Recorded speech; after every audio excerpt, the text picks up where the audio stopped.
All right, so in this lesson, what we're going to do, we're going to go over a few things. We're going to go over how to figure out the notes on a major scale. That's going to give you a set of chords that you can play.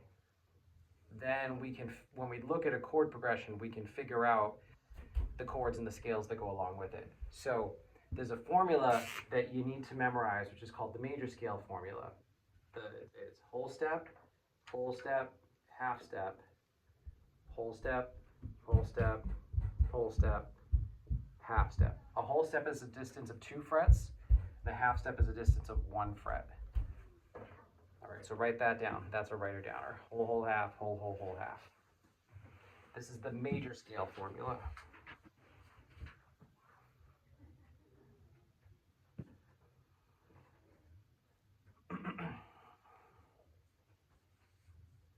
Okay, now, so what does this mean is that if we want to figure out the notes of a key of a song, we have to pick a starting note, and then we go through this formula, and that's going to give us 7 notes, and that's going to give us the major scale.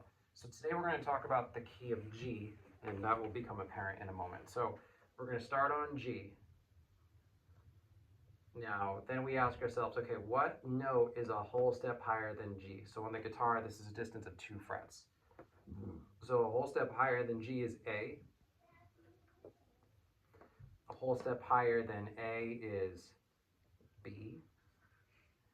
B and C are a half step apart, so they're one of the few natural letters that has a half step in between them. So B to C is 1 fret on the guitar.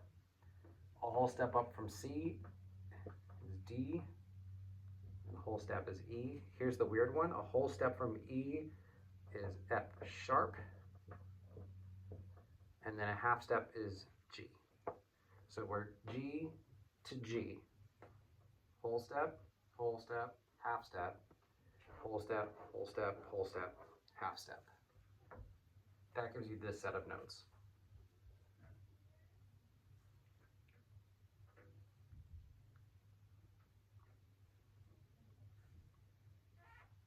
Okay.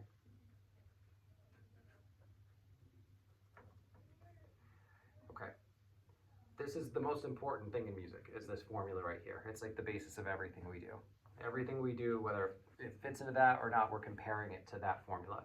So we started on G, we followed this formula, that gave us these 7 notes, and then it starts over again on G.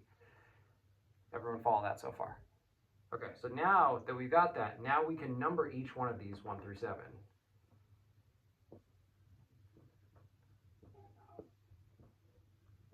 And then this G is just 1 again.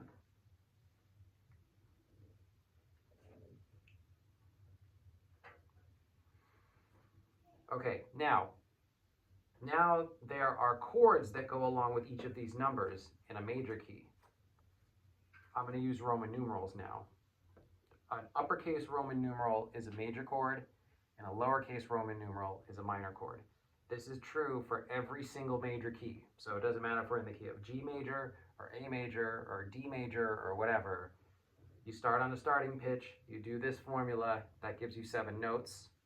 And then of those 7 notes, these certain chords are always major and minor. So the chords that are major are always the 1, that's an uppercase Roman numeral, a 4, and the 5. Those are the major chords, 1, the 4, and 5. The 2, the 3, and the 6 are minor, so those are lowercase Roman numerals, so lowercase i's, lowercase v's. So the 2, the 3, and the 6 are minor.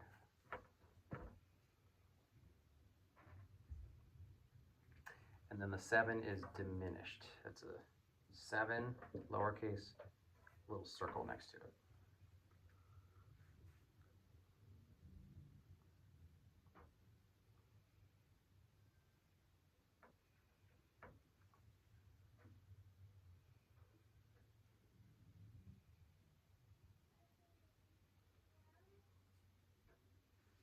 Okay, so let's go with a couple examples.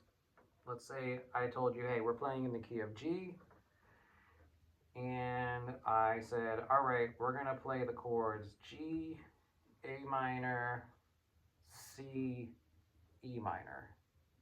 All right, so Josh, what Roman numerals would those go along with? The answers are above. 1. Yep. 2. Yep. 4. Yep. And 6. Yep. Notice these are lowercase because they're minor chords. These are uppercase because they're major chords. Everyone follow that so far? Okay. Now, with the exception of this piece of shit, the others will sound good almost in any order. So you could really mix these chords up in any order and they'll sound good. They're gonna want to go back to G as being home base because that's the major. That's the home base for that set of chord progressions. So now when you think about like why, you know, Evan in the strumming class, you're going to see a lot of songs that are G, C, D, and E minor. A lot of them. That's because the 1, the 4, and the 5 are like the 3 major chords that build most songs. And then the E minor, which is the 6, which is its own special chord, we'll talk about that in a second, that's of the 3 minor chords available, the 2, the 3, and the 6, this one's like the most prominent, the most important. Okay, we'll talk about that in a minute. So when you look up songs and you see every other song is G, C, D, and E minor, it's because like those are the most important chords. It's basically all of country music that you've heard. Okay, so you can reverse engineer that too. So if you were jamming and you know you're playing a jam session or whatever, and the guy goes, "Yeah, we're in the key of G. It's a 2, a 5, a 1, and then a 3." So Evan, what chords am I playing? You just match them to the chords above. A minor. A minor. D. D. G major. G major. And then B minor. B minor. Very good. You follow me so far? Okay. So does that make sense to everybody? Do you guys have any questions so far? So a recap. Major scale formula. Most important thing. We picked a starting note. We use that formula to figure out the other 7 notes. That gave us 1 through 7. The 1, the 4, and the 5 are major. The 2, the 3, and the 6 are minor. The 7th is diminished. And then we can either name out a list of chords and then figure out the Roman numerals, or we can list out Roman numerals and figure out the chords. They're interchangeable, okay? All right, cool. Now, let's tie this into the song that we've been doing, okay? Because the song that we're doing, while it is technically in G, it's technically also in something else. So whenever we're in a major key, in this case G major, there is something called the relative minor. And what that basically means is that even though it's the same set of notes as written above, one of the minor chords is actually the most important. And that is always the 6. Okay, so in the key of G major, the relative is the 6th note, which is E. So that means that E minor and G major are the same thing. So E minor, G major, and E minor are the same scale. Okay, this scale and the E minor scale, they're the same scales, but we reorder everything. So now we put the E at the front.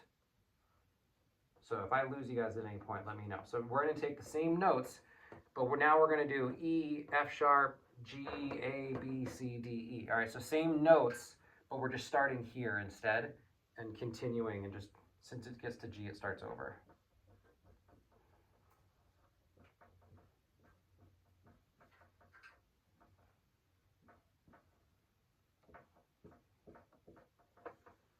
So notice how this is the same series of notes up here, but just starting with the E, F sharp, G, and then it continues. A, B, C, D, E. Okay, same thing.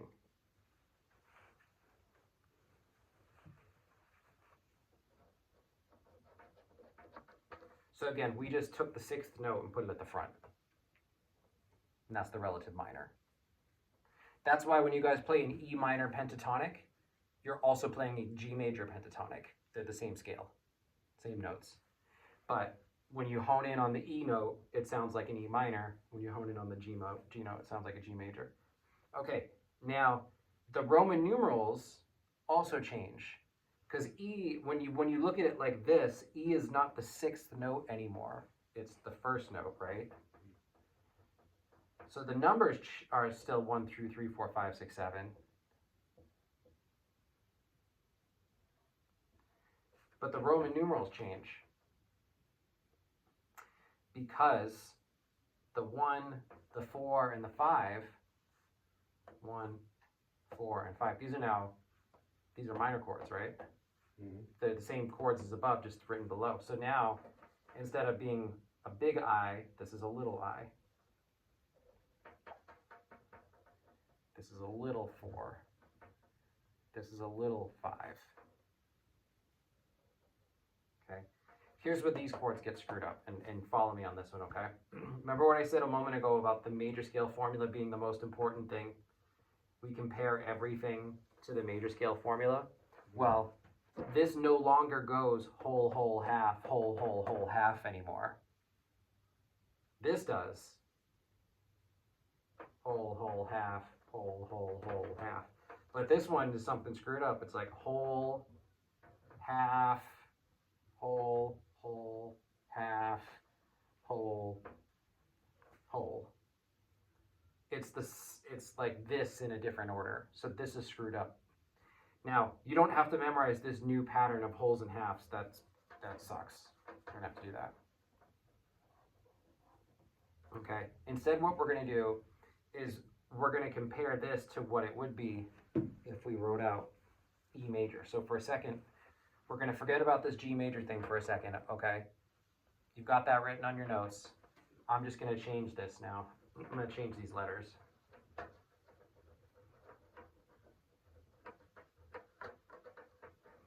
This is like a years of music theory crammed into 15 minutes, okay, guys? So if not all of it's sinking in, if you're understanding me, cool. If you're understanding the process, but getting it to stick takes a little bit more practice, but it definitely doesn't take a year of practice to get through this.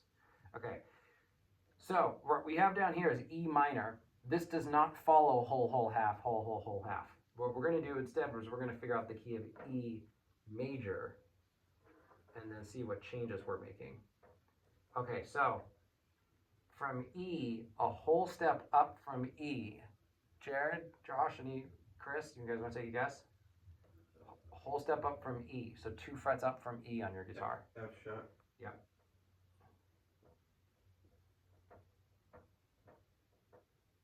Evan, does that make sense?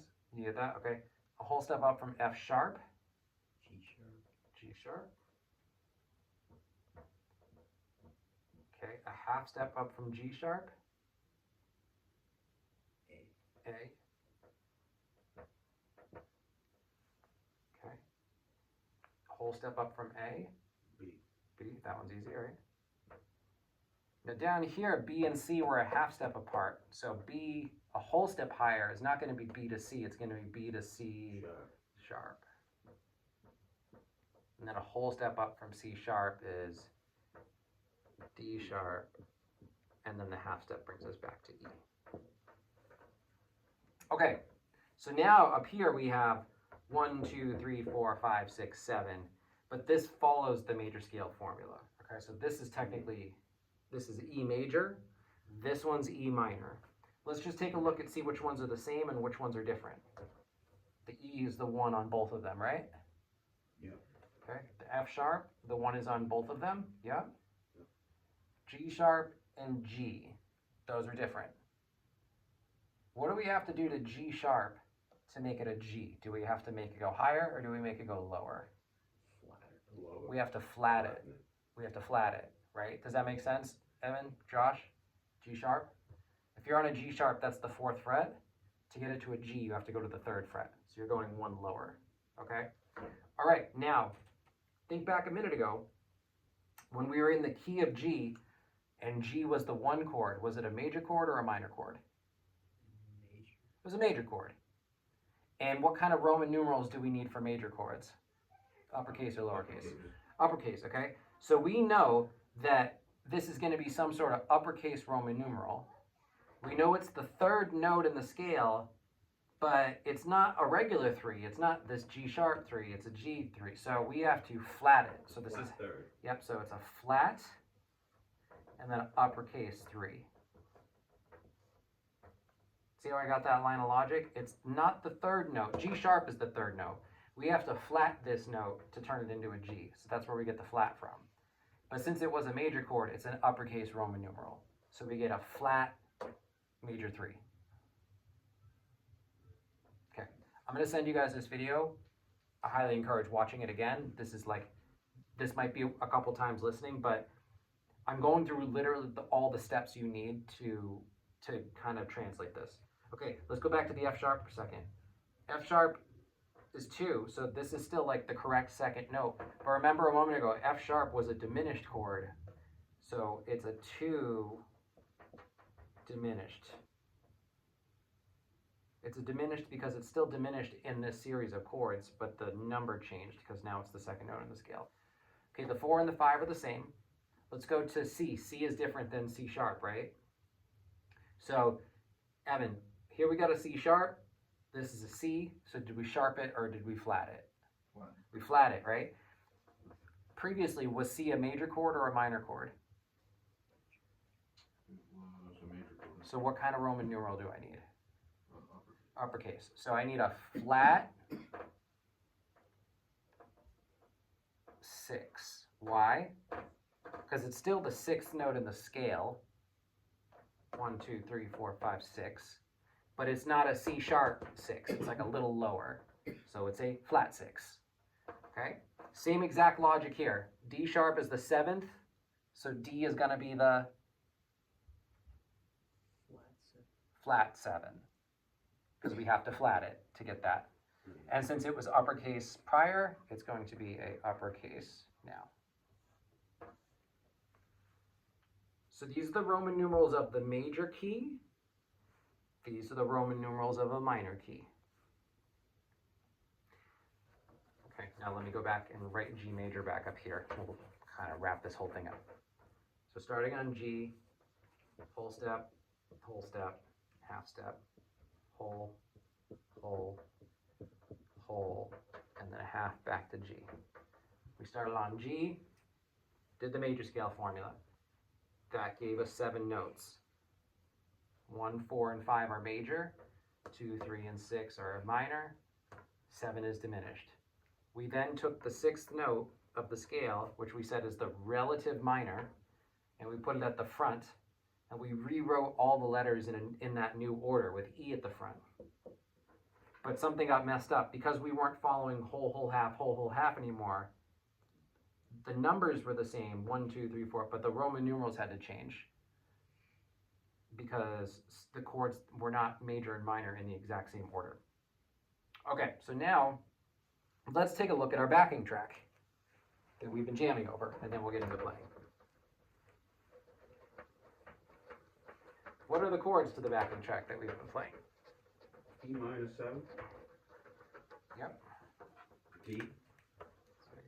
E minor. Yep. B minus 7. Yep. And a C major 7. Yep.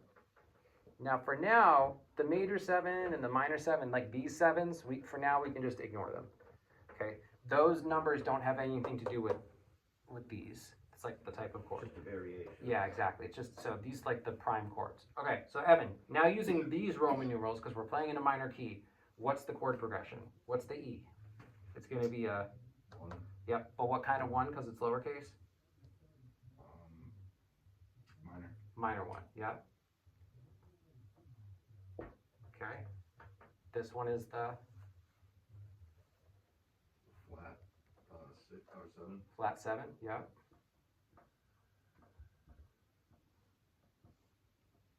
B minor is the, 5. what kind of 5? Minor. Minor 5, yep. You say minor when it's minor, you say nothing when it's major. Okay, and then what's this one? Flat 6. Flat 6.